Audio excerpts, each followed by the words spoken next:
Melalui khidmat ilmiah pagi hari ini, bukan kebetulan mengambil pelajaran dari perjalanan dari Jakarta ke Lampung.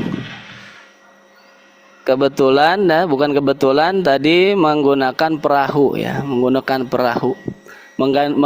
kapal laut. Di dalam Al-Quran Allah menyebutkan perihal kapal laut ya atau perahu dengan beberapa istilah. Pertama menggunakan kata safinah. Nah, dan juga Allah mengisahkan mengenai perahu itu juga dengan kata al-fulku ya. Di antaranya Allah menyebutkan mengenai kapal laut itu, pertama menyebutkan mengenai kekuasaan Allah. Bagaimana perahu-perahu yang begitu kecil, bagaimana kapal-kapal laut itu meskipun dibuat dari besi dan lain sebagainya, tetapi di tengah lautan gelombang air, ombak dan lain sebagainya, perahu-perahu itu Allah jaga keselamatannya. Ini tentu kuasa Allah. Inilah menggambarkan kehidupan kita manusia dibandingkan dengan alam semesta yang begitu besar ini. Tentu kita ini bukan apa-apa, hanya salah satu bagian kecil daripada makhluk Allah. Jika tanpa kuasa dan penjagaan daripada Allah, tentu kita tidak akan selamat di dalam mengarungi kehidupan ini. Kemudian ada yang identik dengan perjalanan suluk kita berkaitan dengan kapal atau perahu itu. Yang pertama adalah kisah bahtera perahunya Nabi Nuh alaihissalam. Yaitu Allah berfirman kepada Nabi Nuh, wasna'il fulka bi'ayunina wa wahyina. Wahai Nuh, buatlah bahtera, perahu yang dapat menampung umatmu, yang dapat menampung segala makhluk hidup, bi'ayunina wa wahyina. Perahu itu dibuat oleh Nabi Nuh bukan berdasarkan kemauannya sendiri, melainkan dengan pengawasan Allah dan atas dasar wahyu dan petunjuk serta perintah dari Allah. Maka orang-orang yang ada pada masa Nabi Nuh saat itu merasa aneh terhadap perbuatan Nabi Nuh. Bagaimana mungkin seorang manusia yang hidup di tengah gurun, di tengah dataran tinggi, membuat perahu? Itu tentu sesuatu hal yang tidak logis. Tetapi Nabi Nuh melakukan itu bukan atas kemauannya sendiri, tetapi atas dasar perintah Allah. Tentu Allah itu maha mengetahui atas segala sesuatu. Dan kita tahu pada akhirnya akan turun bencana, banjir, air keluar dari tanah dan turun dari langit tanpa henti-hentinya.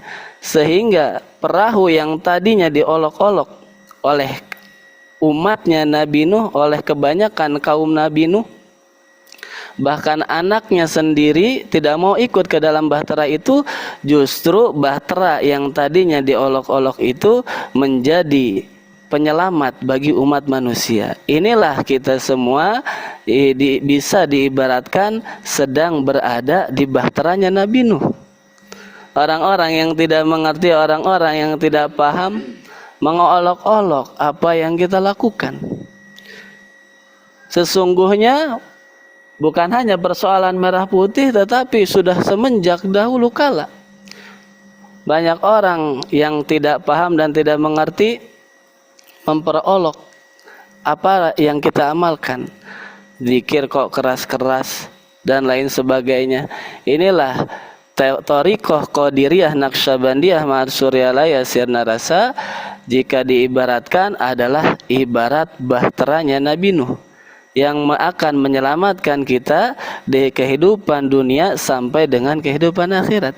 Maka beruntunglah orang-orang yang ikut terbawa di dalam bahtera ini, dan rugi, pasti rugi orang yang tidak mau ikut bahkan memperolok apa yang kita lakukan, apa yang kita amalkan saat ini. Tariqatuna ala adadi harfi naqtin jam faman lam ya'tina fi zamanina labudda yandam. Nah, itu kata ahli silsilah kita Syekh Ahmad Khatib Syambas. Tariqatuna ala adadi harfi naqtin jam. Tariqah kita ini sesungguhnya bukan sekedar Qadiriyah Naqsyabandiyah, tetapi terdiri dari 5 tariqah. Naqtin jam Naqsyabandiyah, Qadiriyah, tariqah muwafaqah, tariqah anfasiyah, jam tariqah junaidiyah, dan tariqah muwafaqah. Diunifikasi, digabungkan oleh Syekh Ahmad Khatib Syambas, diramu sedemikian rupa bukan atas kemauannya sendiri, ibarat perahu Nabi Nuh tadi, bi'ayunina wa wahyina, atas pengawasan dan petunjuk dari Allah Azza wa Jalla. Nah, maka kita mendengar dari guru mursyid kita ahli silsilah ke-37 supaya kita paham mengenai nilai dari ajaran yang kita amalkan saat ini, bukan untuk sombong, tetapi beliau menjelaskan kepada kita semua thariqah amalan umum. Thariqah kita 20 tahun mengamalkan thariqah yang lain belum tentu basah telapak kakinya, tetapi thariqah kita baru ditalkin, baru masuk thariqah ini langsung tenggelam. Inilah karena sebab apa yang sudah dikerjakan oleh para pendahulu kita, para ahli silsilah. Inilah, maka janganlah kita keluar dari bahtera yang sedang kita naiki saat ini.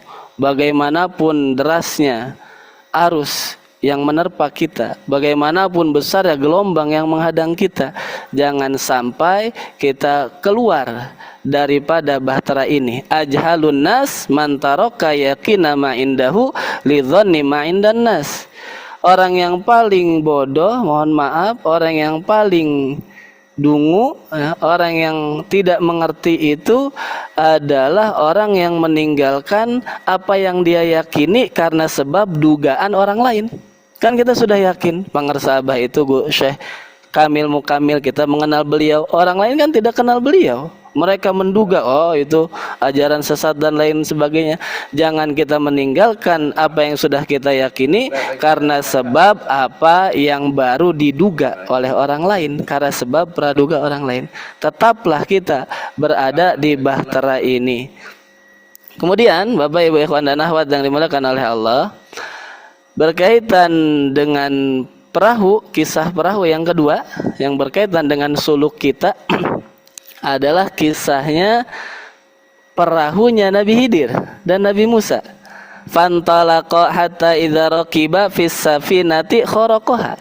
Ketika perjalanan Nabi Musa dengan Nabi Khidir, perjalanan pertama mereka adalah mereka berdua menumpangi sebuah perahu, safinah. Kalau tadi al-fulku, perahu yang besar. Kalau ini safinah, ya perahu nelayan lah. Hatta idza raqiba fis safinati kharaqaha.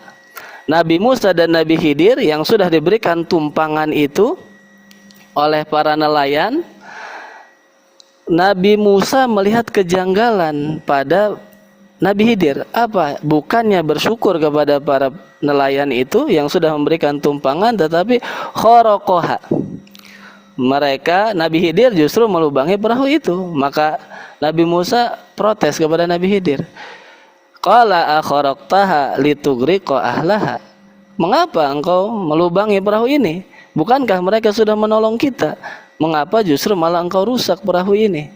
Nah, inilah kemudian dijelaskan oleh Nabi Khidir di kisahnya kemudian kata Nabi Khidir, amas safinatu fakanat limasakina ya'maluna fil bahri. Perahu yang aku lubangi itu, kalau kamu mau tahu wahai Musa, sesungguhnya adalah milik nelayan-nelayan yang miskin. Sedangkan wakana wara'ahum maliku ya'khudhu kullas safinatin ghasba. di ujung sana, ya, di perairan sana ada seorang raja yang zalim yang merampas setiap perahu yang menurut dia masih bagus. Oleh karena supaya perahu ini tidak dirampas oleh raja yang zalim itu, maka aku lubangi perahu ini. Sehingga dengan itu justru mereka menjadi selamat. Bapak Ibu ikhwan dan akhwat yang dimuliakan oleh Allah, mari sekarang kita mengambil pelajaran dari kisah perahu yang ini. Sungguh banyak sekali pelajarannya. Pertama tentu pelajaran mengenai kita sebagai murid terhadap apa-apa yang dilakukan, yang diucapkan oleh guru mursyid kita. Itulah gambaran hubungan guru dan murid antara Nabi Musa dengan Nabi Khidir. Seringkali kita disampaikan, janganlah kita menjadi seperti Nabi Musa yang Allah contohkan. Nabi Musa itu nabi yang sempurna. Begitu pula dengan Nabi Khidir, memiliki makomnya masing-masing, tetapi itu sebagai contoh bagi kita. Janganlah kita menjadi murid yang banyak i'tirad. Banyak i'tirad itu banyak menentang, banyak berkata lima, banyak berkata mengapa, kenapa kok seperti ini, mengapa seperti ini, mempertanyakan, meragukan, dan sanksi terhadap perbuatan guru mursyid kita. Sedangkan tadi guru mursyid itu mendapatkan pengetahuan apa yang tidak diberikan oleh Allah kepada murid-muridnya. Fala'allahu ala ma lam yafhamhul murid. Barangkali apa yang dilakukan oleh guru mursyid itu, bukan barangkali, pasti bisa jadi adalah sesuatu yang belum dipahami oleh para murid-muridnya. Sehingga man qala li syaikhihi lima la yuflihu fit thariq. Barang siapa seorang murid yang sanksi terhadap guru mursyidnya meragukan serta menentang apa yang dilakukan oleh guru mursyidnya, la yuflihu fit thariq, tidak akan sukses di dalam perjalanan thariqahnya. Maka inilah bahasa pengersabah sederhana, ikut saja, mumpung tidak tahu ikut saja. Pasti apa yang dilakukan oleh guru mursyid itu berdasarkan petunjuk dari para ahli silsilah, dari baginda Nabi Muhammad SAW, juga dari Allah Azza wa Jalla. Pelajaran yang kedua terkait dengan perahu yang dilubangi. Inilah tugas kita murid di dalam thariqah. Di dalam bulan Safar ini munasabah berkaitan dengan huruf ra pada bulan Safar, yaitu Riyadhatun Nafsi. Perahu itu ibarat nafsu kita. Perahu itu ibarat nafsu kita. Kalau kita mengikuti kebiasaan nafsu, ibarat perahu tadi, tidak dirusak perahunya, maka akan khudhu kulla safinatin ghasba, akan diambil, akan dirampas oleh raja yang zalim. Raja yang zalim itu adalah nafsu yang ada dalam diri kita. Kalau kebiasaan kita tidak dirubah, maunya enak saja, tidak mau zikir, tidak mau sholat awal waktu, nanti yang menguasai diri kita adalah nafsu kita. Afara'aita man ittakhadha ilahahu hawa, kata Allah, tidakkah engkau perhatikan orang-orang yang menjadikan hawa nafsunya sebagai tuhannya? Ia tidak peduli halal haram, ia tidak peduli baik dan buruk. Kenapa? Karena sudah dikuasai oleh nafsu. Inilah maka guru mursyid memberikan berbagai amaliyah kepada kita, tujuannya untuk kharqul adah, untuk merusak kebiasaan kita. Ibarat perahu tadi dirusak, kita biasanya sholat itu ditunda-tunda, jangan dibiarkan seperti itu, rusak kebiasaan buruk itu. Sholat awal waktu, biasanya kita zikir itu semau kita saja, mulai sekarang ikut petunjuk guru, setiap selesai sholat 5 waktu minimal 165, kalau sedang sibuk boleh 3, jangankan 1 waktu, 5 waktu kalau sedang sibuk boleh 3, tetapi dibayar, diganti di waktu yang lain, supaya sehari semalam zikirnya tidak kurang dari 165 dikali 5. Inilah kharqul ada. Ibarat perahu, dirusak perahu itu. Inilah nafsu kita. Kita ini dibawa kemana-mana oleh diri kita. Nafsuka matiyatuka, kata Nabi. Nafsumu adalah tunggangan kamu. farfuk biha, maka hendaklah engkau mampu mengelola nafsumu dengan baik. Kita tidak ada orang yang mengetahui dirinya lebih baik daripada dirinya sendiri dan guru mursyidnya. Kita tahu apa yang menyelinap, nafsu yang menyelinap di dalam diri kita, maka kita lebih tahu bagaimana cara untuk mengendalikannya. Tentu dengan bantuan guru mursyid, yaitu dengan amaliyah yang sudah diberikan kepada kita semua. Itulah cara yang paling jitu, cara yang paling tepat untuk kita merubah kebiasaan diri kita, untuk kita mengendalikan nafsu kita, sehingga tadi akan selamat daripada raja yang zalim, yang tidak lain dan tidak bukan adalah nafsu kita sendiri. Bila seorang tenggelam di dalam lautan, ya, itu dikatakan tidak lebih celaka daripada orang yang tenggelam di dalam lautan nafsunya. Ya, kalau tenggelam di dalam lautan, ya, dia mati saja, istilahnya mati jasad, tetapi tenggelam di dalam lautan nafsu membawa kecelakaan dunia dan akhirat. Oleh karena itulah digambarkan tenggelamnya Fir'aun adalah di dalam lautan. Itulah untuk menggambarkan sesungguhnya dia tidak mati karena tenggelam di lautan, tetapi karena sebab dia sudah lebih dahulu tenggelam di dalam lautan nafsunya. Inilah semua ilmu yang diberikan dari Hadratus Syekh kepada kita semua, begitu sempurna dengan amaliyah yang sudah diberikan untuk kita. Tinggal kita syukuri, tinggal kita amalkan. Alhamdulillahilladzi faddalana ala katsirin min ibadihil mu'minin. Ini ada pesan dari Bunda Haya, ajak orang di Lampung untuk ikut MOI. Ya, alhamdulillah ini sambil bersama-sama Bunda kita semua ikut MOI di sini. Insyaallah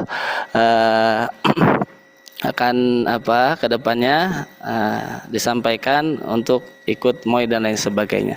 Terima kasih kepada Bunda Haya, kepada para wakil talqin, para petugas manakib, siapa saja yang telah berpartisipasi pada pagi hari ini, menjadi wasilah kita semua sama-sama khidmat kepada guru mursyid. Hadanallahu wa iyyakum ajmain. Wassalamualaikum warahmatullahi wabarakatuh.